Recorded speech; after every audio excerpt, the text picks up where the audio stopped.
that's when I realized that all true healing starts with surrender. And that surrender necessarily involves the things that scare us the most. You are listening to Personal Development Mastery, the podcast that empowers you with the simple and consistent actions to take that will help you create a life of purpose and fulfillment. I'm your host, Agi Keramidas, and this is episode 416. Have you ever wondered how surrendering to your deepest fears could be the key to true healing? By listening to today's conversation about healing, you will discover how to surrender to the healing process. You will also learn how to integrate homeopathy into holistic healing, and also how to use the practice of envisioning total health. So simple and yet so powerful.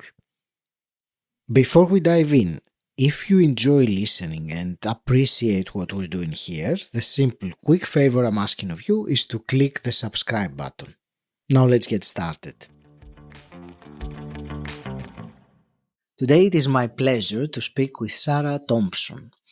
Sarah, you are a certified homeopath who specializes in deep healing without drugs.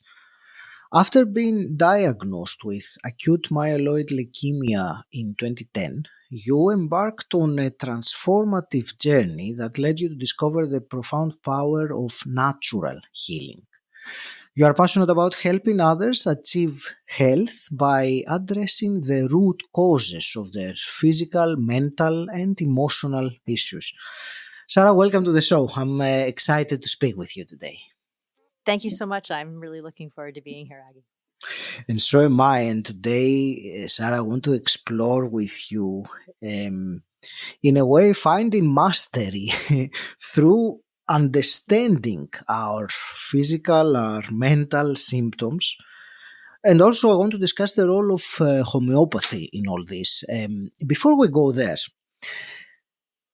I hinted already in my introduction that you went through a great challenge with your health.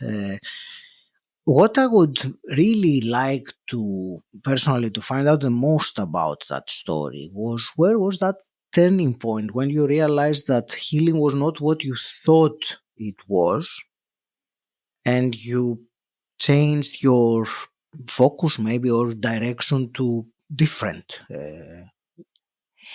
Yeah, it was early on in the process, but it was not immediate. Mm-hmm. So what happened was, when I was diagnosed with leukemia, I didn't even know I was sick. I didn't even have a doctor's appointment. My son, my younger son, was 8 months old at the time, and he was seeing an osteopath for teething, just, an adjustment, cranial adjustment, no big deal. But I was tired, and it was an integrative practice. I thought, maybe I have mono. Who knows? So I ordered a blood test because I was there. And so that's how I got diagnosed. A tech caught it on the blood test that something was wrong.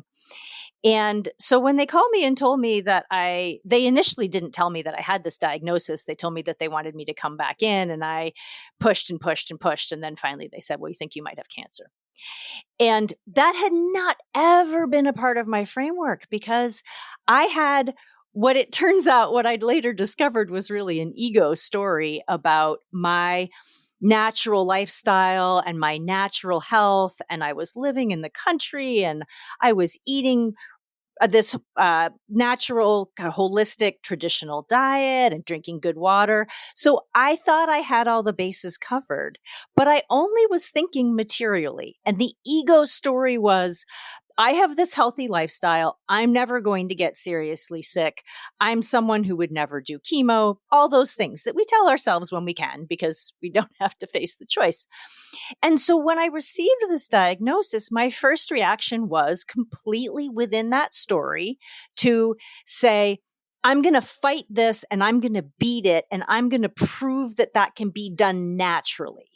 But I was still thinking about this disease in the sense of this is an enemy and an other, and I'm going to go to war with it, and I'm going to win, and my ego is going to win. So this is where I started from. I didn't go to the hospital, which is what they wanted me to do. I didn't start chemo, which is what they wanted me to do. But I was getting sicker and sicker because I had these two little children. I had a 4-year-old and I had a baby. And I was not in a place in my life where I could just drop out of everything and go off to the jungle and go on some big healing journey. You know, I was trying to piecemeal it into a modern American lifestyle, and it wasn't working. And I was getting sicker and sicker. And then when I was sitting at the dinner table one night, and I said, still very much in that ego story to my family, to my husband in particular, I said, I'm not going to die of cancer. And he paused and he looked at me and he had tears in his eyes and he said, can you promise me that? And I thought, who am I doing this for? Who is this about? And I realized through a series of events that also had to do with the nature, this incredible good fortune I had of the oncologist that they assigned to me was an amazing, gentle, honest man who really was the only person I probably ever could have worked with. And I thought, I think that what I'm being asked to surrender to here is the thing that scares me the most, which is to go into the medical system and find out what I'm supposed to be learning here and why this is the best thing that ever happened to me. And so, totally counterintuitively, from a perspective of natural healing, the opportunity for surrender was to go right into my biggest fear, which was the system. And when I did that, and I went into the hospital and I said, okay, I'm going to treat this whole thing like a meditation retreat, like a spiritual journey. And I'm going to find out why this is the best thing that ever happened to me. That's when I realized that it's beginning of when I realized that all true healing starts with surrender. And that surrender necessarily involves the things that scare us the most. So that's where the turning point was. And it was the beginning of a long road. And I want to say that because when we start on the path of true healing, it doesn't mean that we start feeling really good. And it doesn't mean that life gets easy on a physical level right then. But there's a level of easy that's at the deepest level of psychic experience that does start to manifest. And so even the brutality and pain of aspects of the healing process, they make sense because it's sitting on this foundation of trust and surrender. Thank you. Wow, there are so many things. Where do I start? The first one you said about surrender, and I understand you said that your biggest fear was to get into the medical system and have the treatment. How common is that fear with other people that you have worked with? Do you think that this is a fear for most people, or are there other fears that are maybe even more, common that people need to surrender to, as you said? So I think there's a fear that people recognize, and then I think there's a subconscious fear. And the fear that people recognize when they come to work with me in general, because I'm a homeopath, because I'm in the natural world, and I got to that world through my process of going into the conventional world. I wasn't a homeopath prior to that. That fear of the medical system, and let me qualify this by saying that I think that's legitimate. I do think there's a better way. I do just think I was in so deep and didn't have the resources to find it. But that fear of the medical system and the way it's not about serving the patient, all of those things, that is a lot of the reason that people do come to me, that they don't want to go into the medical system. They don't want medication. They don't want surgery. All of those things. And we try to work around that. I mean, my goal is to keep people out of that system for sure, including myself forever, because once I was done with that, I was done and I've never gone back. But there's an unconscious fear too, which is that if I surrender into whatever is being offered right now as a result of this sickness, the healing that's on the other side of that might involve letting go of so many things about my identity and my story. Mm-hmm. And that's so scary that people will hold on to their sickness because their sickness is their story. And they believe intellectually that they want to heal, but they're spiritually attached to the illness. And that's the level at which I'm looking at healing, is how do we release that spiritual attachment to disease? And for me, it involved an ego attachment to what I thought healing had to look like. And so Mm-hmm. I believe healing looks like what it looks like in the individual, and I don't have a paradigm or an algorithm for what that has to look like in anyone. I work with people in the system. I work with people outside of the system. I work with people at every place on the spectrum. What you said about the unconscious fear, about letting go of identities and stories, I think that resonates quite a lot. And there is one other thing you said earlier on that I wanted to briefly ask you for your comment, and that was you thought, who am I doing this for?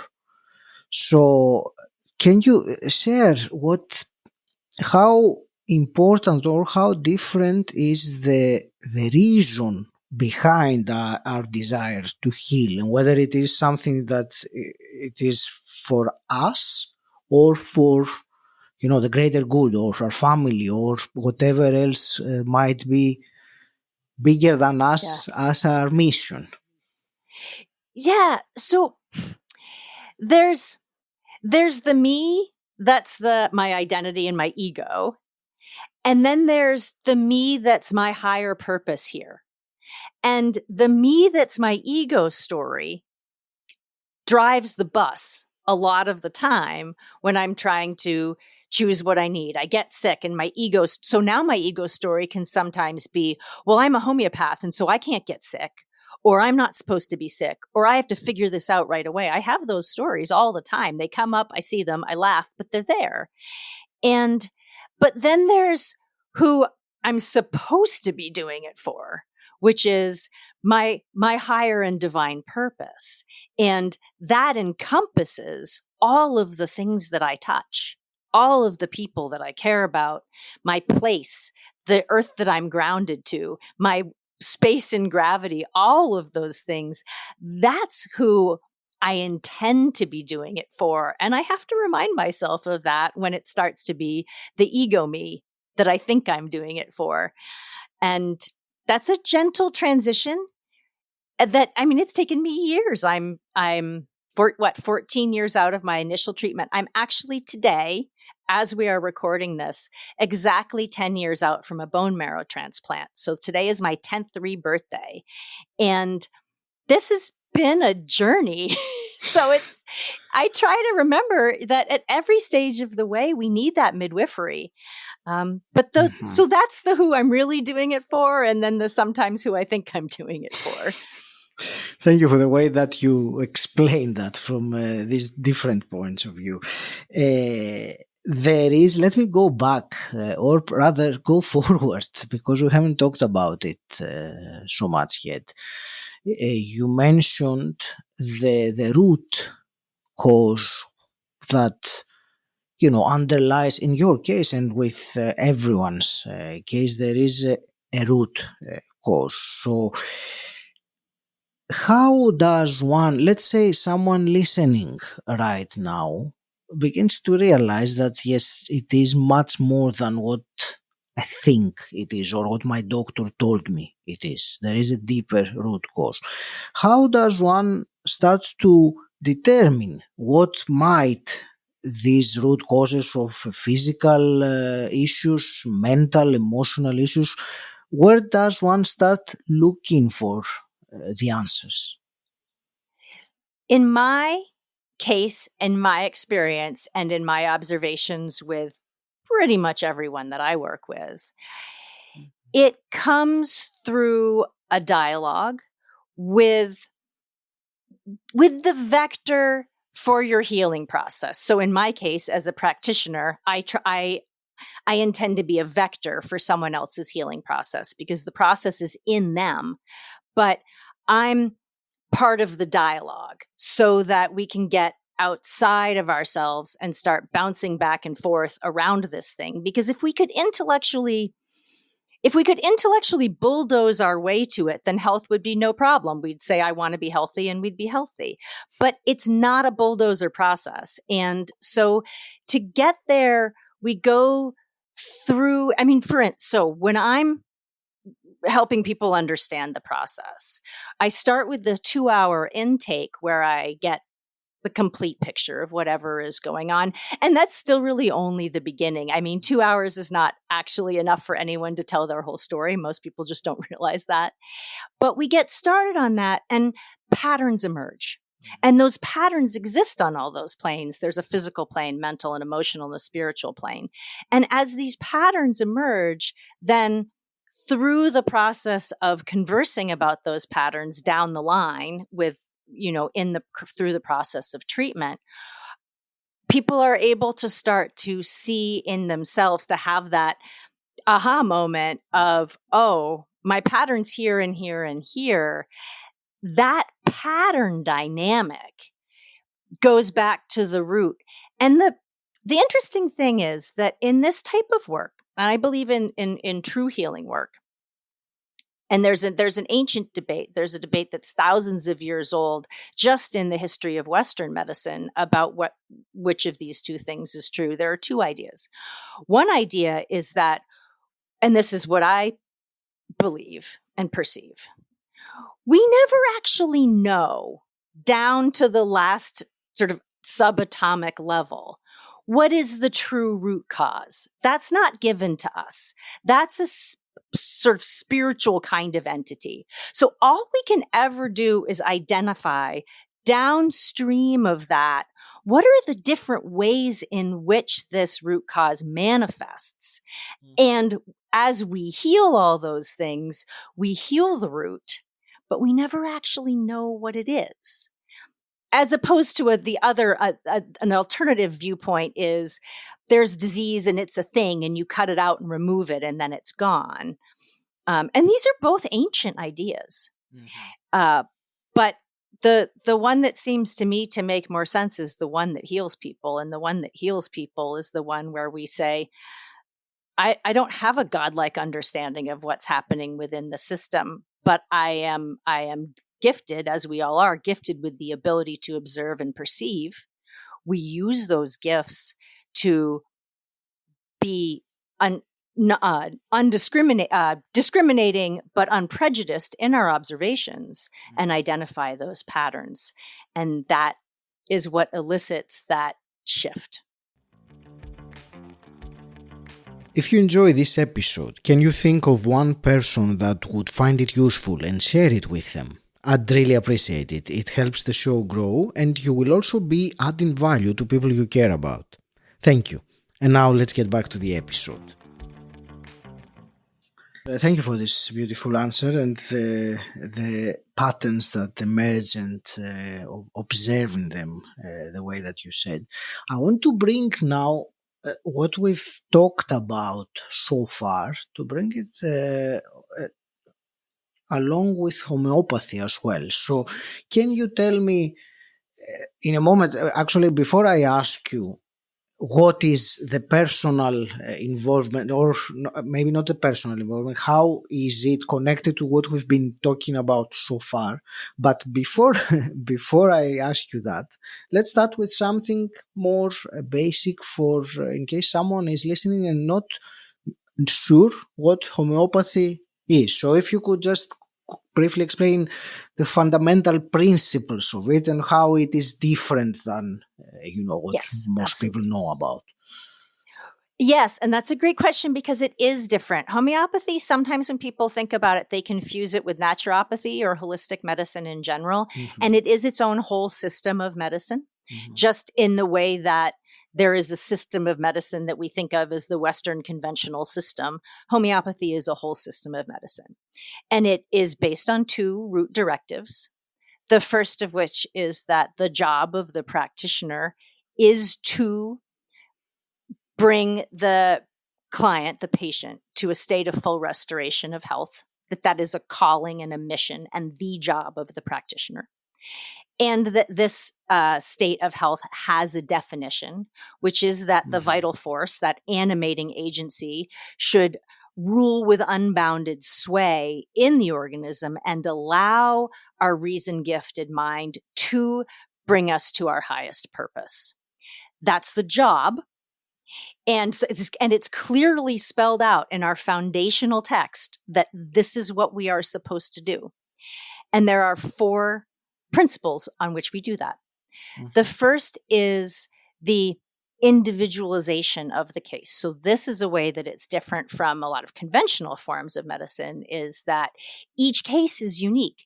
Each disease only exists in the person. It doesn't exist outside of the person. So how it shows up in the person is the whole picture. We use the totality of symptoms, so the complete picture of the deviation of the state of health. The aspects of somebody that are healthy in their state they're relevant as the background of what's going on. But when we talk about the totality, we don't mean the whole person so much as the whole of the disease state. The matching of the similar medicine, which is that in homeopathy, we use homeopathic potencies made from natural substances, and they're formulated in a way that makes them completely non-toxic. And what they do is they have a symptom picture that and we test this in a group of healthy people, a group of healthy people will take the remedy and they will record with a supervisor over a period of months what are the symptoms that show up.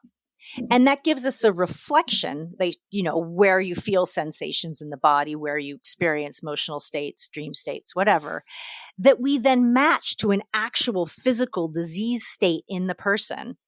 And the slight dissonance that's created by that allows the vital force to return to a harmonic state of health. So it's stimulating, not acting on the body. And that's through the process of similar healing. And then that we use what we call the minimum dose, which means we only give as much as we need to stimulate that process and never more, because the ability of the body to heal itself is incredibly powerful and incredibly subtle. And we want to respect it and not hit it with a hammer. So it's gentle, it's effective, it's slower than hitting it with a hammer. It's individualized, and we look at the whole picture. And we use a similar remedy. So we look at what will resonate with the body's state of disease in order to allow the body to remove that itself. Thank you for this concise yet comprehensive explanation about this. So now that we've done that, let's connect homeopathy with what we were saying earlier and about, the patterns that emerge. So how does it connect? What is the role in there? Right. So, of course, the individualization and the totality are the things that show us the pattern in the client, in the patient. That's where we get the pattern. And my job is to have that unprejudiced discernment to see what's signal and what's noise. And then the remedy itself also has a pattern. And just like disease is on the physical, the mental, the emotional, and the spiritual plane, every remedial agent also has a physical, a mental, and emotional, and a spiritual dynamic. And this is true of pharmaceutical drugs too. It's just that it's not acknowledged. So you give somebody might take a drug for, let's say, heartburn or hypertension or whatever. But people will often talk about, they go through a course of antibiotics, they feel depressed, or they have nightmares or whatever. these are the other planes of effect of those substances. So in homeopathy, we just acknowledge that they're there and we match the whole thing. So when we're matching the whole thing from the remedial agent, all of those levels of the disease state are getting vibrated and healing. And so in that way, we go to that deepest place of dynamic mistunement because we touch it on all levels, as opposed to just saying, well, this is on the skin or this is in the liver. And so we're just removing that thing, because there's no just that thing. And so we want to make sure that our remedial agent matches all of it. And that's how homeopathy works. We match that similarity of the suffering state in order to relieve and remove the disease state. And tell me, now that you mentioned the word disease state, you said, can you, apart from the what one would consider obvious disease, which is some physical disease, let's expand that. I would like to expand when we say the disease state to the mental, the emotional, because these are not as easily visible as the physical, and they're often less talked about, or maybe even have a certain level of prejudice with them. So I would like some of your wisdom regarding this particular element. Sure. Well, as I said, in homeopathy, we have a definition of health, and that definition of health is that we are able to pursue our purpose, right? And so through my own process of being in homeopathic care for a lot of the last 14 years, I found mine, at least now, who knows what will morph and change, but which is that in doing this work, what I came to understand for myself and what I came to understand as my message is that when we experience a state of discomfort on any of these levels, we're being given an opportunity. We're being shown the portal to what is our individualized wisdom journey into healing. And we have to choose to take that journey. We can choose not to. You can just spin your wheels and grind the gears forever. People do it all the time. So we have to choose to take that journey if we really want to heal. And that choice is the surrender aspect of this process. And there is a conscious decision. We don't, as I said, we don't intellectually bulldoze our way into health, but we do need to take responsibility for the conscious choice to allow ourselves to go through the healing process. Identifying the ways that we are resisting that is where we see that mental, that emotional, that spiritual block or conflict that is that's so much a part of our story of who we are and how we move through the world that we're tempted to separate that from whatever's happening on every other plane.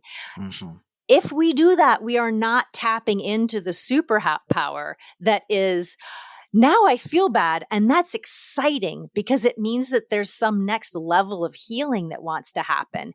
And what's on the other side of that is going to be amazing. But I have to surrender to the fact that I don't know what that is.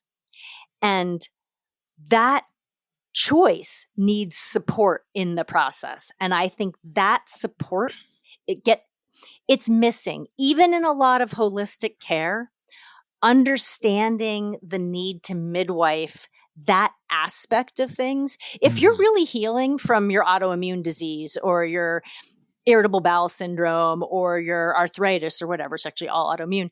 If you're really healing from those things, there is going to be a process of discomfort and transformation that's also happening on this mental, emotional, and spiritual plane. And all of that should be supported and midwifed during that process. So I do that all as part of the package of how I do my care. But what's important is that we have to acknowledge that it has to happen. And so absolutely, it gets ignored, it gets forgotten, it gets sidelined, it gets treated as something else. Oh, I have this physical illness and I have this mental thing. So I'm going to take this anti-anxiety or antidepressive drug while I deal with the physical thing, and then I'll deal with the depression later. No, it's not going to work. It's not going to happen because they are together. Thank you. And out of all this, I will repeat one phrase that I highlighted there, and I will leave that with the listener to remember, is you said you have to choose to take the journey if you really want to heal. It is a choice, and it has a path. It is a journey. It is not, it is, so that is for me a very profound comment when one thinks about it. So thank you very much. That was wonderful. Sarah, I do have some, when starting wrapping up, quick questions that I always ask my guests. Before I do, where would you like to direct the listener that has enjoyed this conversation and wants to learn more or take the next step with you? Yes, I offer a free informational call. So that is something that people should go right to my website and schedule, because that is a no obligation phone call. And a lot of people have more questions, and I want to make sure that I address those. The easiest way is you can find my website through nodrughealth.com. nodrughealth.com, easy to find. And then I am on Twitter and Instagram as Big Healer Sarah, Sarah. But my name is Sarah Thompson. My business is Inner C Homeopathy. Most people don't know how to spell that, so I got nodrughealth.com as well. But you can find me through either one. Inner C Homeopathy works as well. But nodrughealth.com will get you right to my site. There's an easy click to set up a call, and we can have a conversation. Excellent. Thank you for that. And let me ask you my two quick questions then, Sarah. And the first one is, what does personal development mean to you? Personal development, first and foremost, means embracing that any experience of discomfort is an opportunity to enter that portal, and surrendering and choosing to go through it, and then getting the help that you need if you need help. And I did, and I still do. So I created it for other people, but that's what it means to me, is to see that the opportunity is a gift and to choose it. Thank you. And hypothetically speaking, if you could go back in time and meet your 18-year-old self, what's one piece of advice you would give her? Well, that's a great question right now, because I have an 18-year-old boy, not a girl, but I have an 18-year-old. And I watch the decisions that I've made differently than when I was a child, and how he is different. And cultivating that inner intuition and inner guidance and inner compass, so that you know you are choosing something that's your own path. The thing that he does that I didn't really understand and that I wish I had known was think about what you are making as a priority, because we really only get one at any given time. And once we establish that something is a priority, everything else we do is going to fall towards that thing. And sometimes we think intellectually that we have a priority, but we're actually moving in a different direction. And so then we don't really get what it is that we truly need. So being clear, even though it's going to change and it won't look like what I think it's going to look like, if I could have understood, get clear on what it is you think you want and start testing whether or not that feels true.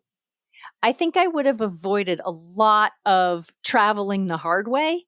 I always believe we get where we're supposed to go, and we're where we're supposed to be in order to make the next step. But I think there's an easy way and a hard way. And I took the hard way a lot. Sarah, I want to thank you very much for this wonderful conversation and the insights that you shared with us today. I want to wish you all the best with your mission and what you do helping others. I will leave it to you for some actionable parting wisdom for the listener. Yeah. What's something they can do after they finish listening or tomorrow morning to go into more of a state of health? Absolutely. It relates to what I just said about something I wish I'd known. Take a moment to picture for yourself. If I say, I wave the magic wand right now, and you move into a state of total health, and it can be fantastic. It doesn't have to make sense in a practical level. I say, if you want to wake up in Bali and go to sleep in Alaska, make that the vision. Map out for yourself what this state of total health, what do you see? What do you feel? What do you smell? What is the experience in your body when you imagine a state of total health? That feeling is the actual compass.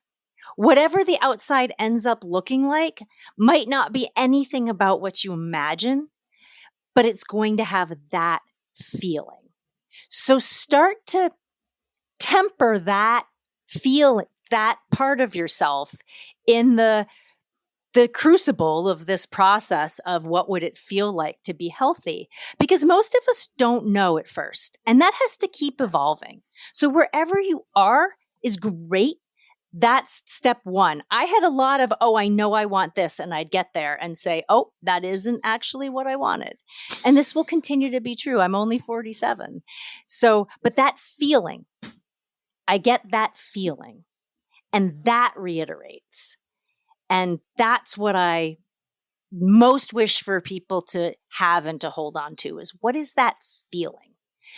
Now your life will fall towards that. And before I end today's episode, if you enjoy this podcast, can you think of one person that would find it useful and share it with them? I'd really appreciate it. It helps the show grow, and you also add value to people you care about. Thank you.